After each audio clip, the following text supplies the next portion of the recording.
Basically এখন কিন্তু টমেটোর সিজন, তাই টমেটোর দামটাও কিন্তু তুলনামূলক অনেক কম। কিন্তু সামনেই কিন্তু রমজান মাস চলে আসছে, আর এই রমজান মাসে কিছু ব্যবসায়ীরা আছে এই টমেটোর দামটা একদম আকাশচুম্বী করে ফেলে।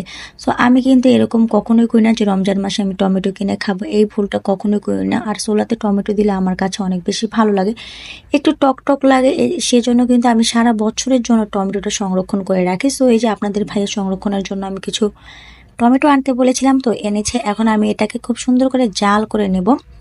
জাল করে এটাকে আমরা যেভাবে চাটনি রান্না করি সেইভাবে জাল করে নেব। তো এই যে দেখতে পাচ্ছেন জাল করে নিয়েছে। তারপর হচ্ছে জাল করার পর এটা কিন্তু ফ্রিজ আপ করার জন্য একদম মানে রেডি হয়ে যাবে। আপনারা চাইলে টুকরো টুকরো করে রেখে দিতে পারেন, ওই ক্ষেত্রে ওটাও ভালো হয়। বাট এভাবে জাল করে নিলে হয় কি, নামিয়ে আপনি যে কোনো তরকারির সাথে দিয়ে দিতে পারবেন। আর তো টমেটোটা এখন যেহেতু আমরা কেউ মানে একদম আস্তে আস্তে খাই না, মোটামুটি গালিয়েই খাই, সেই জন্য আমি এভাবেই রাখছি। আর এভাবে রাখতে আমি বেশি স্বাচ্ছন্দ্য বোধ পছন্দ করি।